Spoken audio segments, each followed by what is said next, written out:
شہر میں بلند ہونا کامیابی کی علامت سمجھنے لگے۔ اس کا نقصان یہ ہے کہ معاشرے میں دو چیزیں روز بروز بڑھتی چلی جا رہی، ایک ہے بے حیائی، فحاشی، عریانی۔ روز ایک نیا دروازہ کھلتا ہے اس کا، روز نیا دروازہ کھلتا ہے۔ اب تو ایک نیا لیبل لگ گیا ہے کہ سارا سال گانا باجا کرو، معاذ اللہ جو تمہارے من کی مرضی ہو وہ کرو، اور جب رمضان آئے تو کچھ چند پرچوں پہ حدیثیں لکھ کے ٹی وی پہ بیٹھ جاؤ اور لوگوں کو بتاؤ کہ اسلام شاید وہ والا مذہب ہے جو کہتا ہے سارا سال مرضی کرے، رمضان آئے تو حدیث پڑھنی شروع کر دے، اور یکم رمضان سے 29 تک دوپٹہ سر پہ رکھو، اور جب عید والا دن آئے تو اتار دو۔ ہمارا یہ دعویٰ نہیں ہے کہ دین کا کوئی ٹھیکیدار ہے، ہم کہتے ہیں ضرور دین سکھائے، ہر آدمی کو اپنا حصہ ملانا چاہیے۔ تنے تنہا کوئی آدمی کوئی جماعت دین کا کام نہیں کر سکتی، لیکن دینداری صرف رمضان میں نہیں ہوتی، دینداری سارا سال ہوتی ہے۔ اب لوگوں نے دین کو جزوی طور پہ لینا شروع کر لیا ہے، کلی طور پہ لوگ دین کو نہیں اپناتے۔ شادی کے پروگرام منگنی سے لے کر بارات کے بیٹھنے تک سارے کام غیر شرعی ہوتے ہیں۔ مرد عورت کا اختلاط ہوتا ہے۔ سب سے بری رسم وہ ہے کہ جب جوان لڑکیاں ہاتھوں میں پھول لے کے دولہے اور اس کے دوستوں پر پھول پھینکتی ہیں، باقی ہر آدمی ڈرائنگ روم میں بیٹھتا ہے، ویڈیو والوں کو اجازت ہوتی ہے کہ وہ گھر کے ہر کونے تک پہنچ سکتا ہے۔ سارے کام غیر شرعی ہوتے ہیں اور جزوی طور پر دین پہ عمل ہوتا ہے۔ نکاح کا وقت آتا ہے تو کہتا ہے چپ کر جاؤ تھوڑی دیر کے لیے، بینڈ باجا بند کرو، ہم مسلمان ہو گئے۔ مولوی صاحب نکاح کے لیے تشریف لاتے ہیں، بیچارے چھپے بیٹھے ہوتے ہیں کسی کونے میں، چند کلمے پڑھا کے جب دعا کر کے چہرے پہ ہاتھ پورا نہیں پھیرتے تو پھر وہی تماشا شروع ہو جاتا ہے۔ جزوی طور پر لوگ دین پہ عمل کرتے ہیں۔ میرا رب فرماتا ہے یا ایھا الذین آمنوا اتقوا اللہ حق تقاتہ، اے ایمان والو رب سے ڈرو، اتنا ڈرو کہ جتنا ڈرنے کا حق ہے۔ وَلَا تَمُوتُنَّ إِلَّا وَأَنْتُمْ مُسْلِمُونَ، اور فرمایا یہ نہ ہو کہ تم مسجد میں مسلمان ہو اور بازار میں نہ ہو، اور ایسا نہیں ہونا چاہیے کہ جب تو تم زندہ ہو تو مسلمان ہو اور صبح مسلمان ہو تو معاذ اللہ شام کو کافر ہو، ایسا نہ ہو۔ فرمایا تم نے کلمہ پڑھا ہے تو میرے محبوب کے غلاموں مرتے دم تک مسلمان ہی رہنا، اب مرتے دم تک مسلمان رہنا، دیکھنا دامن دین تمہارے ہاتھ سے چھوٹ نہ جائے۔ دو باتیں عام ہو گئی امت مسلمان، عام، ایک فحاشی عریانی عام ہے اور روز بروز اس کا نیا رنگ ہے۔ اب تو میں نے کہا مذہب کا ساتھ لوگوں نے تھوڑا سا ذائقہ لگا لیا ہے، کہتے نہیں رمضان میں نمازیں پڑھ لیں گے، خیر ہے، بچ جائیں گے، چھٹی ہو جائے گی۔ وہ میں ہی کیوں نہ ہوں، میں ہی کیوں نہ ہوں، عورت کے سامنے کھلے منہ بیٹھنے کی کسی کو بھی اجازت نہیں، کسی کو بھی اجازت نہیں۔ کسی نے حضرت سیدنا جنید بغدادی سے کہا تھا کہ اگر مرد عورت نیک ہوں تو پھر تو درس و تدریس ہو سکتی ہے نا، پھر تو پڑھا سکتے ہیں نا ایک دوسرے، نیک ہو، پرہیزگار ہو۔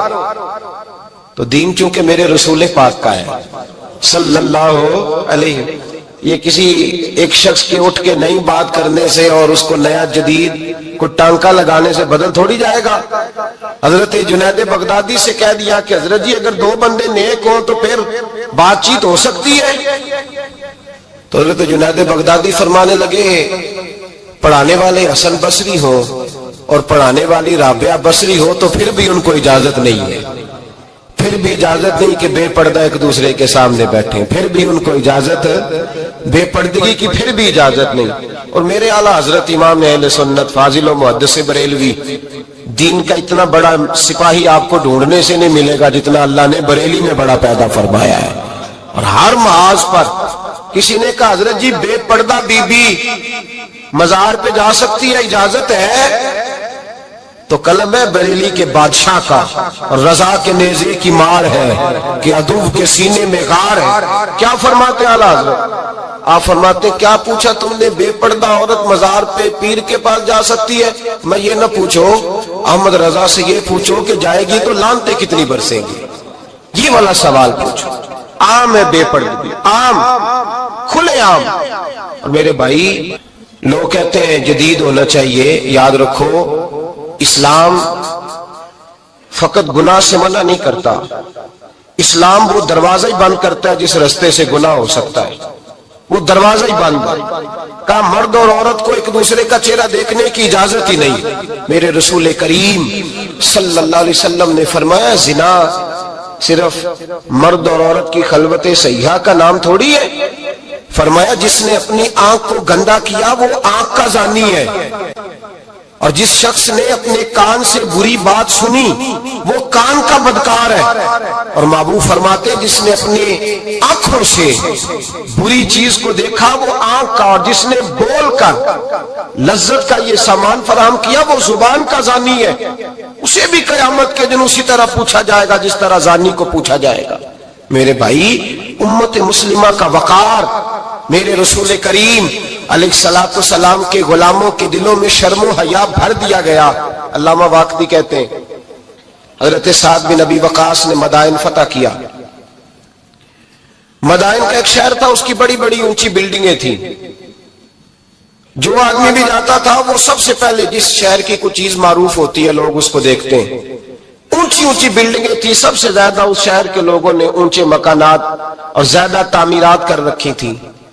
حضرت سعد بن ابی وقاص لشکر لے کے گزرے تو لشکر میں بوڑھے لوگ نہیں ہوتے، جوان لوگ ہوتے، توانا لوگ ہوتے، اور بڑے جیدار سپاہی تھے، 10,000 صحابہ کی جماعت تھی۔ حضرت سعد بن ابی وقاص امیر لشکر تھے۔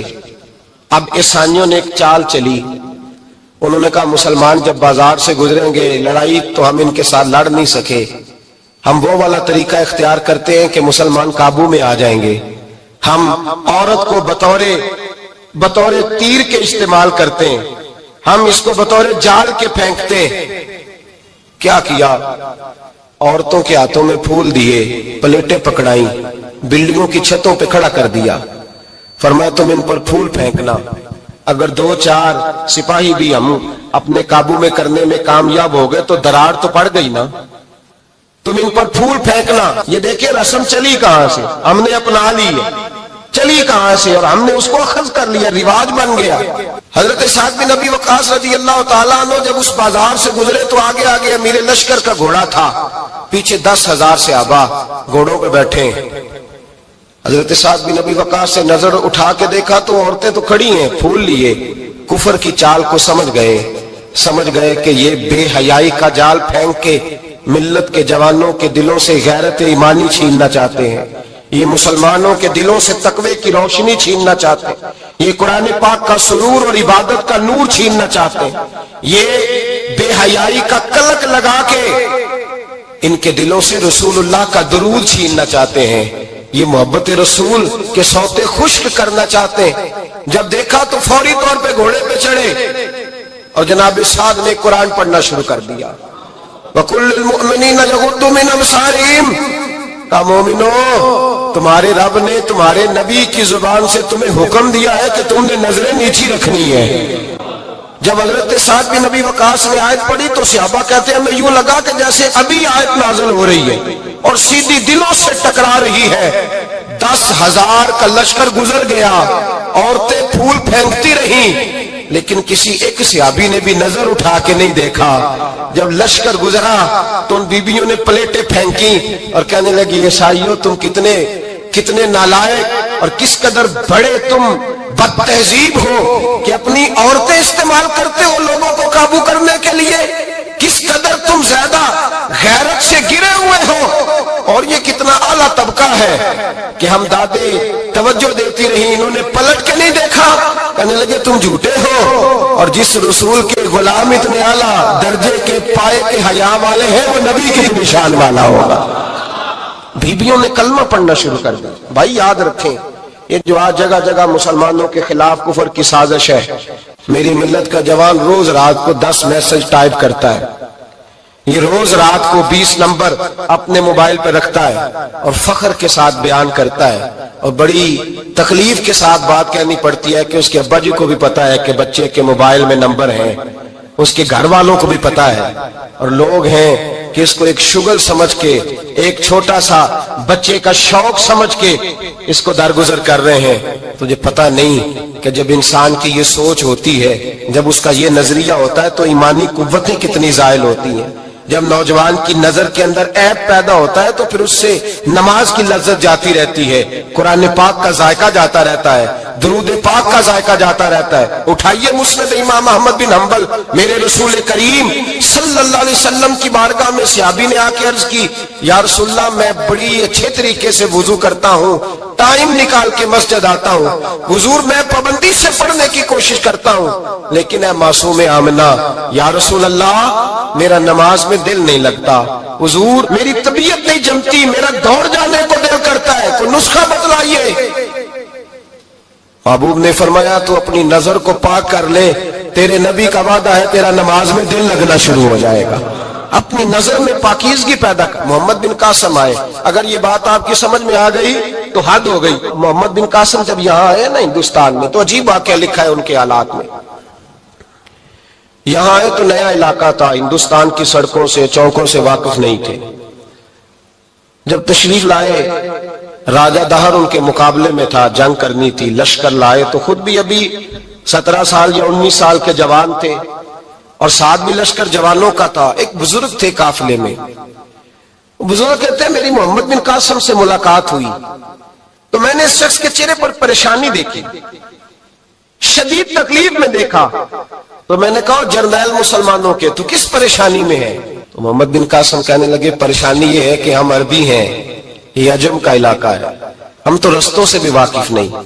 راجہ دہر سنا ہے، بڑی فوج ہے، بڑی طاقت ہے، بہت پرانا یہاں کا رہنے والا ہے، چھوٹے چھوٹے مورچوں کا پتہ ہے، رستوں کا پتہ ہے، کیسے جنگ ہوگی؟ میں پریشان ہوں کہ مقابلہ کیسے ہوگا؟ وہ بزرگ کہتے ہیں میں نے بھی دعا کی، تسلی دی، میں نے کہا اللہ تیری مدد کرے گا۔ میں گزر گیا، 3-4 دن کے بعد ملاقات ہوئی تو میں نے محمد بن قاسم کے چہرے پر بڑی روشنی دیکھی، ہنستے اور مسکراتے دیکھا، توانائی دیکھی، وقار دیکھا، اطمینان اور سکون دیکھا۔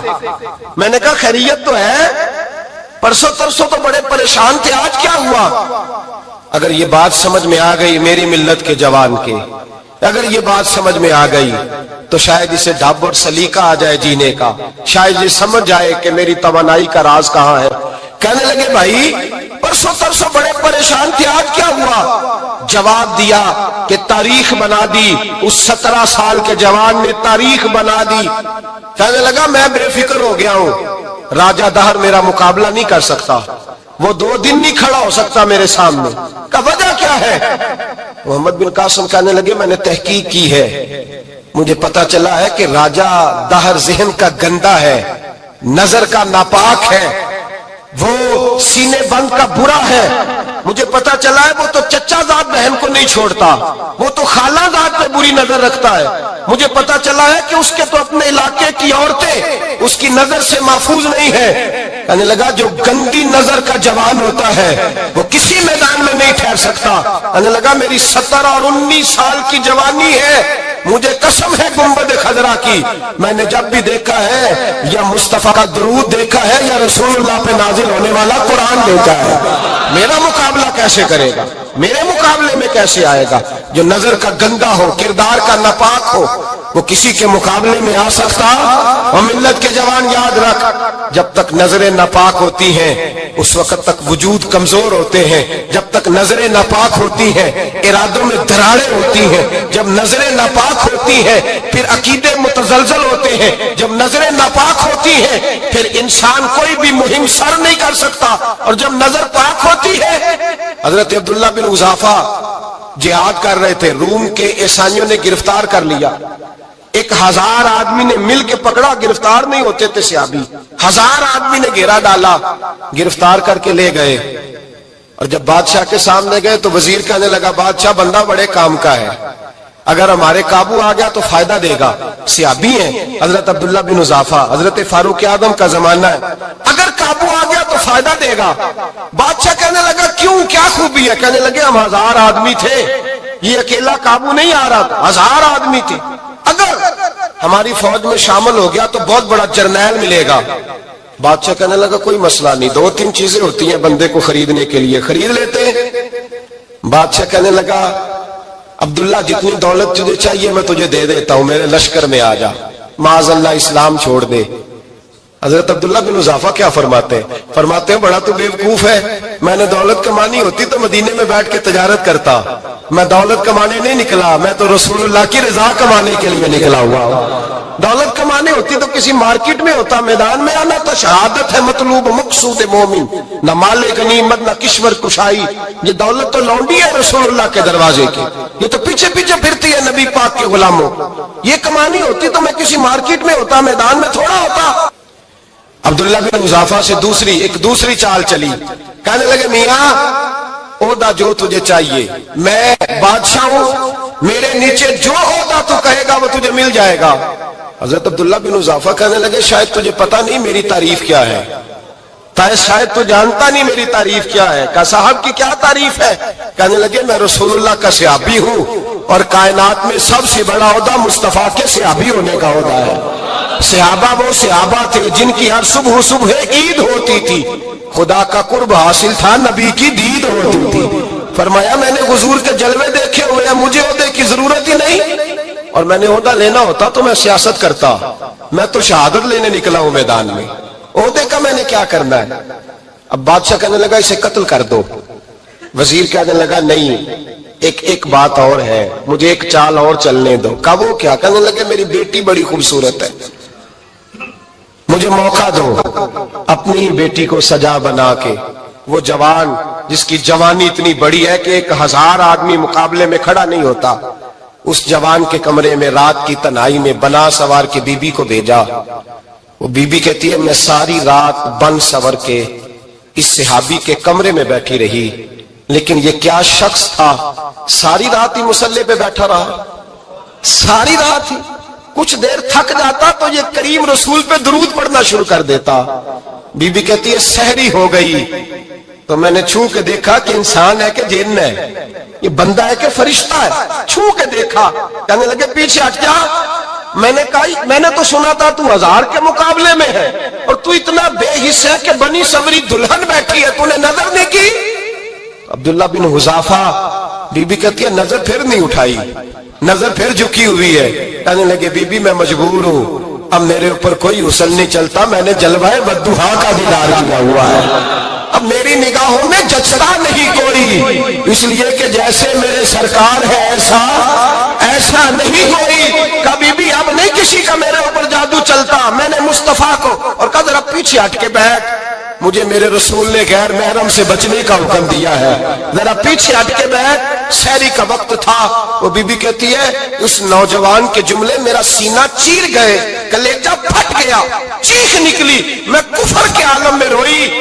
میں نے کہا مجھے بتا تو صحیح، آخر یہ جذبہ کہاں سے ملتا ہے، آخر یہ روشنی تو میں نے دیکھی نہیں، کہاں سے آتی ہے؟ ایک میرا باپ ہے جو بنا سور کے مجھے تیرے کمرے میں چھوڑ گیا، بتلا یہ کہاں سے کیف آتے ہیں؟ عبداللہ بن حذافہ کہنے لگے اگر کیف لینا ہے تو بھی میرے مصطفیٰ کا کلمہ پڑھ جا، آجا دروازے رسول پہ جھک جا، مل جائے گا. سویرے دروازے پہ باپ آیا بیٹی سے رزلٹ لینے، دروازہ کھولا تو بیٹی نقاب پہنے باہر آئی. باپ کہنے لگا کیا بنا؟ کہنے لگی پیچھے ہٹ جا، تو غیر محرم ہے، کافر ہے، میں مسلمان ہوں. اس نے کہا کیا ہوا؟ کہنے لگی تیرے جیسے کو باپ کہوں، تیرے جیسے کو جو مجھے استعمال کر رہا تھا. میں تجھے باپ نہیں مانتی، میں اب رسول والی ہو گئی ہوں، میں حضرت فاطمہ کی کنیزہ ہو گئی ہوں، میں اب نبی کریم کی خادمہ ہوں، خبردار میرے قریب نہ آنا. یہ دعوی بھی ناکام ہوا. اب حضرت عبداللہ بن حذافہ کے سامنے موت کھڑی کی، ایک کڑا میں تیل گرم کیا، کہنے لگے تجھے اس میں جلایا جائے گا. حضرت عبداللہ بن حذافہ رضی اللہ تعالیٰ عنہ جب جلنے کے قریب ہوئے تو رونے لگے. روم کا بادشاہ کہنے لگا شاید ڈر گیا ہے. کہنے لگے اب سمجھ آئی ہے، اب تجھے پتا چلا ہے، چلا آ جا. حضرت عبداللہ بن حذافہ کہنے لگے تو کافر ہے، تیری کافروں والی سوچ ہے. اس لیے نہیں رویا کہ موت سے ڈر گیا ہوں، میں تو اس لیے رویا ہوں کہ ایک جان ہے، وہ نبی پاک پہ قربان ہو رہی ہے. کاش رب مجھے 1000 جان دیتا، میں ساری مصطفیٰ پہ قربان کر دیتا. فاضل بریلوی فرماتے ہیں کرو تیرے نام پہ جاں فدا، نہ بس ایک جاں 2 جہاں فدا، اور میرا 2 جہاں سے بھی نہیں جی بھرا، میں کروں کیا کہ کروڑوں جہاں نہیں. اور میاں صاحب فرماتے ہو کچا رنگ للاری والا جیڑا چڑھدا لیندا رہندا، اے عشق تیرے دا رنگ محمد چڑھ جائے پھر نہیں لیندا، عشق تیرے دا رنگ محمد چڑھ جائے پھر اے نہیں لیندا. میرے بھائی وہ روم کا بادشاہ کہنے لگا دنیا میں نے بھی بڑی دیکھی ہے، پر جیسے پاک صاف مصطفیٰ کے غلام دیکھے ایسا میں نے کوئی نہیں دیکھا. او بھائیو، نظر پاک ہو، روح پاک ہو، مزاج پاک ہو، پھر انسان بڑے بڑے کام کرتا، پھر وہ مہمات کو سر کرتا، پھر وہ صرف ایک گھر کے لیے نہیں، وہ ملت کے لیے فائدہ مند ہوتا ہے، پھر وہ گھرانوں کو لے کر چلتا ہے، پھر وہ بڑے بڑے معاشرے تشکیل دیتا ہے. میرے رسول کریم صلی اللہ علیہ وسلم نے پاک صاف ذہن کے لوگ تیار کیے. حضرت مرثد فرماتے ہیں میں ایک عورت پہ عاشق تھا، جب کلمہ پڑھا نبی پاک نے میری پشت پہ ہاتھ پھیرا، میں نے کہا حضور کوئی نصیحت؟ نبی پاک نے فرمایا نظر کو پاک رکھنا. آپ فرماتے ہیں عورتیں میرے پیچھے بھاگا کرتی تھیں اور مجھے کہا کرتی تھی اب تو دیکھتا کیوں نہیں؟ تو میں نے کہا پتا مجھے بھی نہیں، مصطفیٰ کی ایک نظر ہوئی ہے رب نے سارے محل کو چہل دور فرما دیے، سارا کچھ ہی بدل گیا. ملت کے جوانوں یاد رکھو اس بات کو، یہ پاکیزگی یہ نظر، یہ پاکیزگی یہ مزاج، یہ انسان سے بڑے کام کرا لیتی ہے. اور اگر تیری نظر ناپاک رہتی ہے پھر تو کچھ نہیں کر سکتا، پھر تیری زندگی ایک ایسے قید خانے میں قید ہو گئی ہے جو تجھے 2 قدم بھی نہیں چلنے دے گی. سب سے پہلے مزاج کی پاکیزگی، اور دوسرا اصلاح معاشرہ کے لیے اہم درس یہ ہے اپنے آپ کو پاک صاف رکھیں، ذہنی طور پر، نظریاتی طور پر. اور دوسرا درس یہ ہے میرے بھائی ظلم اور زیادتی سے بچیں. پاک صاف رہ کے وقت شروع کریں، اور کسی جگہ بھی کوئی زیادتی کوئی ظلم، میرے نبی کریم صلی اللہ علیہ وسلم کے مزاج کو اگر آپ دیکھیں گے نا، ہمارے معاشرے میں آج سب سے زیادہ زیادتی پتہ کون سی ہوتی ہے؟ لوگ عزتیں پامال کرتے، بدگمانیاں کرتے. ابو جہل یہ کام کرتا تھا کہ وہ نبی پاک صلی اللہ علیہ وسلم پر، صحابہ پر معاذ اللہ شخصی اعتراضات کرتا تھا. شخصی عزیزو، جب آدمی کا کسی سے اختلاف ہوتا ہے نا، یا کسی کو پسند نہیں کرتا یا کسی کو ریجیکٹ کرنا چاہتا ہے تو شخصی اعتراضات کرتا ہے، نیچے اترتا ہے، کمزور بات کرتا ہے، چھوٹی بات کرتا ہے. اور ہمارے زمانے میں تو یہ کام حسد کی وجہ سے ہوتا ہے.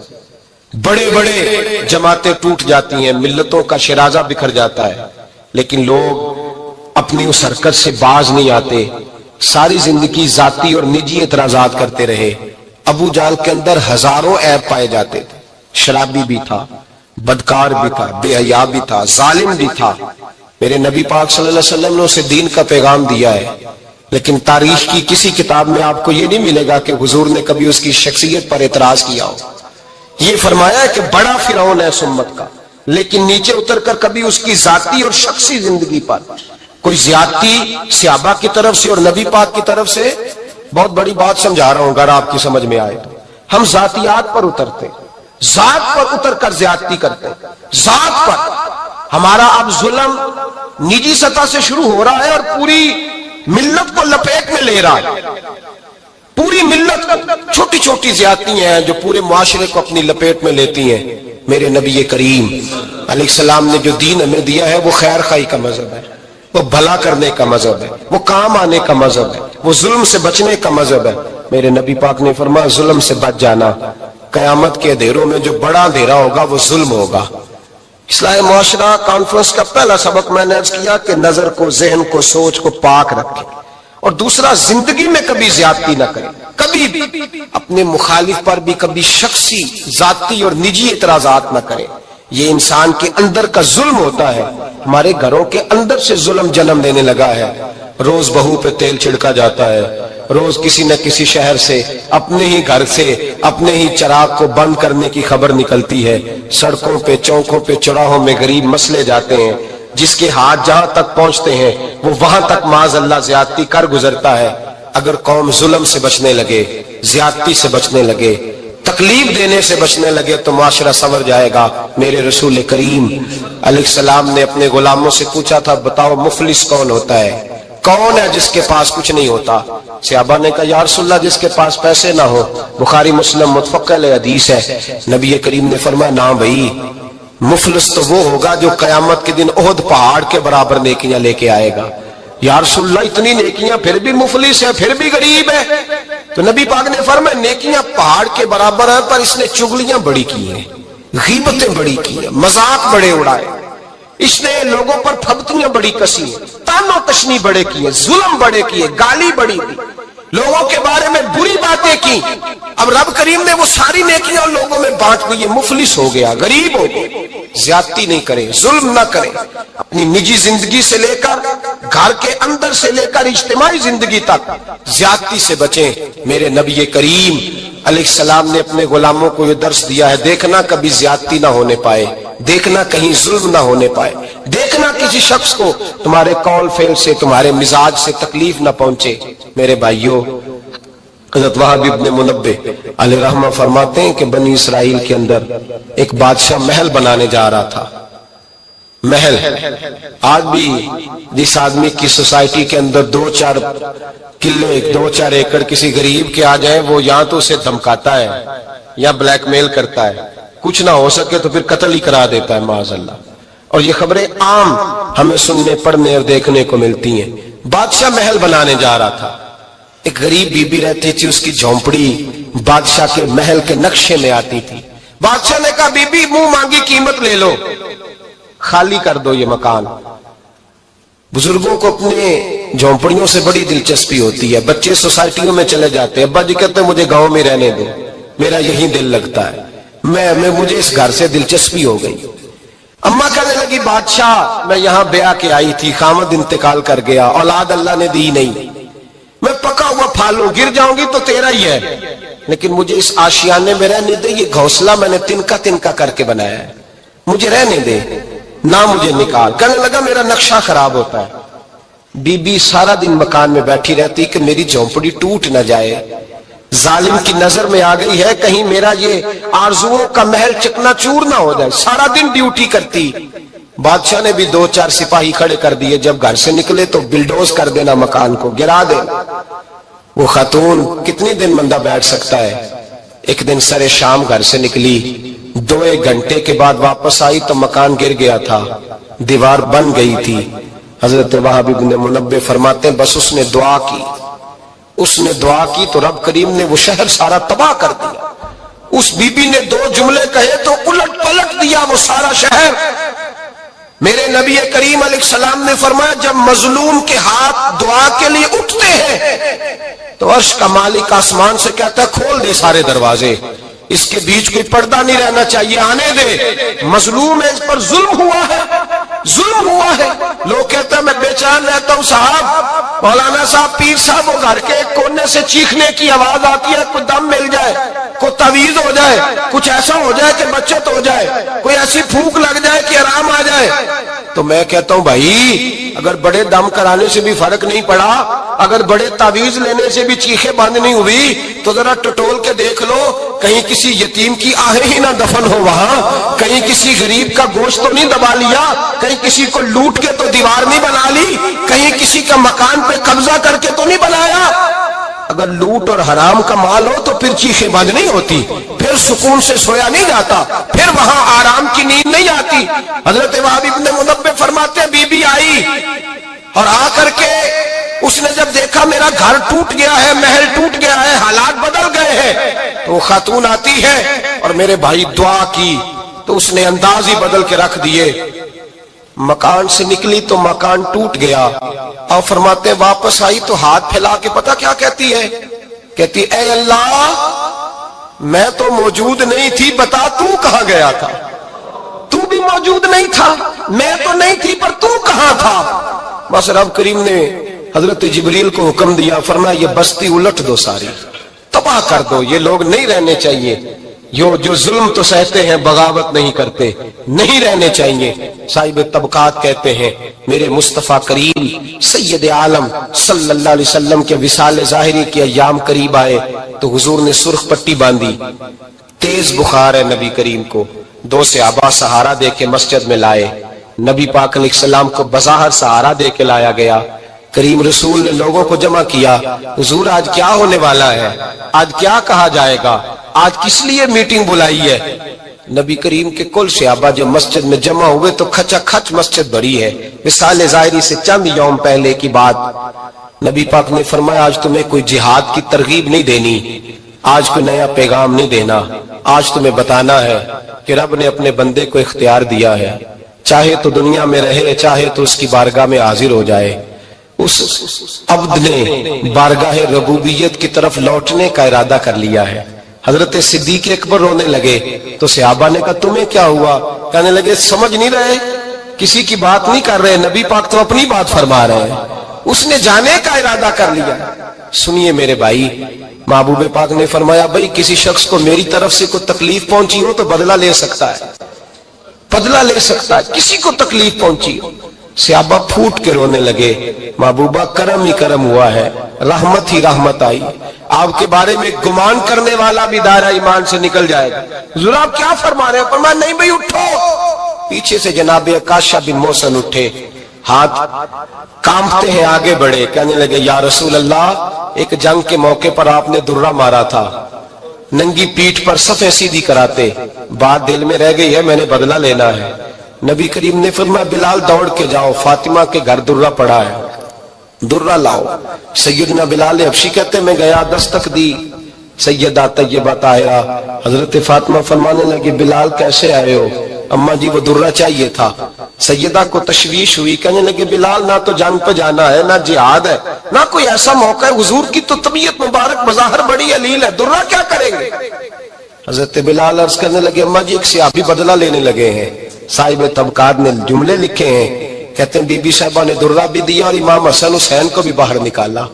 فرمانے لگی عکاشہ سے کہنا 100 درے مارے، ان دو شہزادوں کے جسم پر نبی پاک کے قریب نہ جائے، میں نے 2 بچے پیدا ہی اپنے محبوب پر قربان کرنے کے لیے کیے، ان کو لے جائے۔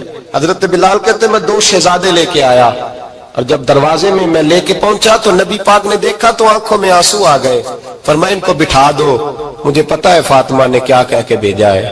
حضرت سیدنا بلال فرماتے درہ میں نے جناب عکاشہ کو دیا، حضرت عکاشہ درہ لے کے آگے جو بڑھے، حضرت ابوبکر صدیق نے ان کے پیروں پہ ہاتھ رکھا، فرمایا عکاشہ میری طرف آ یار، مجھے مار درے، نبی پاک کے قریب نہ جا۔ مصطفیٰ کریم نے فرمایا ابوبکر تو ہٹ جا، اسے آنے دے۔ فرماتے میں چند قدم آگے گیا تو مولا علی شیر خدا نے میرے پیر پہ ہاتھ رکھا، کہنے لگے عکاشہ سوچ تو صحیح تو کیا کر رہا ہے؟ حضور نے فرمایا علی ہٹ جاؤ، میرا اور ان کا معاملہ ہے۔ جناب عکاشہ آگے بڑھ رہے، نبی کریم نے فرمایا میں اپنی امت کو درس دینا چاہتا ہوں، خبردار خبردار زندگی میں تمہارے ہاتھ سے زبان سے کسی کو تکلیف نہ پہنچنے پائے، خبردار۔ یاد رکھنا وہ معاشرے بگڑ جاتے ہیں، وہ معاشرے تباہ کر دیے جاتے ہیں جہاں ظلم ہوتا ہے، جہاں زیادتی ہوتی ہے، جہاں لوگوں کو ستایا جاتا ہے۔ محبوب کریم کے قریب آئے حضرت عکاشہ کا، حضور میری پیٹھ ننگی تھی، آپ بھی ذرا کپڑا ہٹائیے۔ نبی کریم نے پیٹھ سے کپڑا ہٹایا، جناب عکاشہ نے درہ جو اٹھایا تو صحابہ کی چیخیں نکلی۔ حضرت عکاشہ نے درہ دور پھینکا، حضور کے بطن اطہر سے لپٹ گئے، چومنے لگے، کہنے لگے حضور وہ تو صفیں سیدھی کراتے لگ گیا تھا، آپ نے کہاں مارا تھا؟ یا رسول اللہ میں تو بہانہ بنا رہا تھا کہ جاتی دفعہ مجھے وجود چومنے کا موقع نصیب ہو جائے، مجھے یہ موقع نصیب ہو جائے۔ میرے حبیب نے فرمایا جس نے جنتی دیکھنا ہو میرے عکاشہ کی زیارت کر لے۔ بھائی ظلم کا دروازہ کھلا ہوا ہے اور لوگ بھول جاتے ہیں زیادتی کرتے ہوئے، وہ بہو سے ہی کیوں نہ کریں، وہ اپنے گھر کے بھول جاتے ہیں کہ شاید پوچھنے والا کوئی نہیں، شاید میزان نہیں لگے گا۔ ایران کے بادشاہ نے اپنے بیٹے کو پڑھانے کے لیے ایک استاد صاحب کا بندوبست کیا۔ استاد صاحب کو کہا کہ میرے بچے کو دین پڑھائیے، میں چاہتا ہوں کل اس نے عنان حکومت کو سنبھالنا ہے تو یہ دین سے آگاہ ہو جائے، اس کو کچھ سکھائیے پڑھائیے۔ بہت نیک بزرگ بڑے درویش عالم پڑھانے لگے، اسباق مکمل ہو گئے، دین کے اسباق قرآن مجید پڑھایا، احادیث طیبہ کا درس دیا، اصول فقہ سے روشناس کرایا۔ جب بچے نے مکمل تعلیم حاصل کر لی اور آمین ہو گئی، دستار ہو گئی، فارغ ہو گئے، تو پھر ایک دن استاد صاحب نے کہا بیٹے کل تم نے ضرور آنا ہے، کچھ بات کرنی ہے۔ شہزادہ گیا ملنے استاد صاحب سے، استاد صاحب نے کنڈی لگا لی، ہاتھ میں درہ پکڑ لیا، مار مار کے پورے وجود کو زخمی کر دیا، کوئی غلطی نہیں، کوئی بات نہیں، مارا۔ اب بچہ آیا آ کے بادشاہ سلامت سے کہا کہ ابا جی سمجھ نہیں آئی، بڑا مارا ہے استاد۔ تو سیانے تھے نا بادشاہ، یہاں تو قاری صاحب روز کٹہرے میں کھڑے ہوتے ہیں، مولوی صاحب آپ نے میرے بچے کو کیوں مارا ہے؟ آپ 8,000 کے مولوی ہیں، میرا کئی کروڑ کا بچہ ہے، سویرے بدل لیں گے۔ خبردار، آپ نے بچے کو ہاتھ لگایا، اپنی حیثیت میں رہے معاذ اللہ۔ جو قومیں استادوں کو کٹہروں میں کھڑا کرتی ہیں وہ ترقی نہیں کر پاتی، جو استادوں کو کٹہروں میں روز کھڑا کرتے۔ کہا ابا جی بڑا مارا ہے، تو والد بڑے سمجھدار تھے، کہنے لگے بیٹا استاد باپ ہوتا ہے، وہ زیادتی نہیں کرتا، کوئی بات ہوگی میں تیرے استاد کو کٹہرے میں نہیں بلاؤں گا۔ اماں سے بات کی، اماں کہنے لگی بیٹا میں تیرے باپ سے کیسے بات کروں، ڈر آتا۔ وقت گزر گیا، 22 سال بیت گئے، 22 سال گزر گئے، بادشاہ کا انتقال ہوا، شہزادہ تخت پہ بیٹھا، پہلا حکم یہ دیا کہ میرے استاد کو بلاؤ، پہلا حکم۔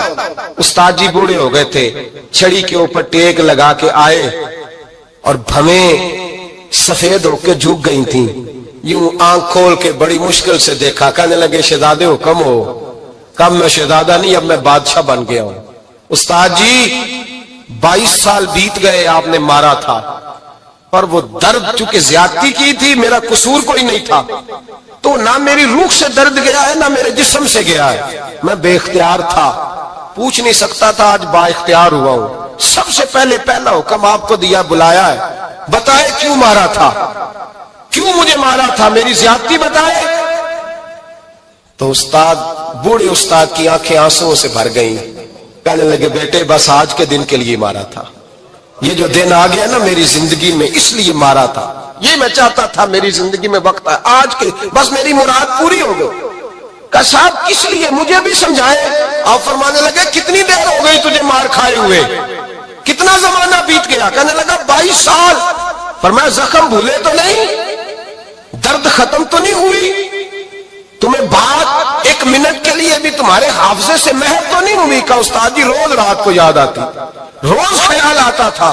استاد کہنے لگے بھائی تو بے اختیار تھا، پوچھ نہیں سکا، 22 سال تجھے یاد رہا، مجھے پتا تھا تو ایک دن حکمران بنے گا، میں نے تجھے اس لیے مارا تھا کہ بیٹے یاد رکھنا، کسی پہ ظلم نہ کرنا، اگر تجھے 22 سال تک یاد رہا ہے تو جس پر تو ظلم کرے گا اسے بھی قیامت تک یاد رہے گا، اور یہ یاد رکھنا تو آج با اختیار ہوا تو تو نے مجھے بلا لیا ہے، قیامت کے دن غریب با اختیار ہو جائیں گے، مظلوم با اختیار ہو جائیں گے، وہ با اختیار ہوں گے للہ الواحد القہار، رب کریم کی بارگاہ کے اندر ان کا اختیار ہوگا، اکیلے اللہ کی حکمرانی ہوگی، پھر وہ بلائیں گے بڑے بڑے کج کلا، دنیا میں جن کی پگڑیاں اونچی تھی وہ سر جھکائے کھڑے ہوں گے، دنیا میں جو ڈکٹیٹر بنتے تھے ان کی پشتیں لال ہوں گی، ان کو غدار لکھا جائے گا، قیامت تک نہیں بھولے گا۔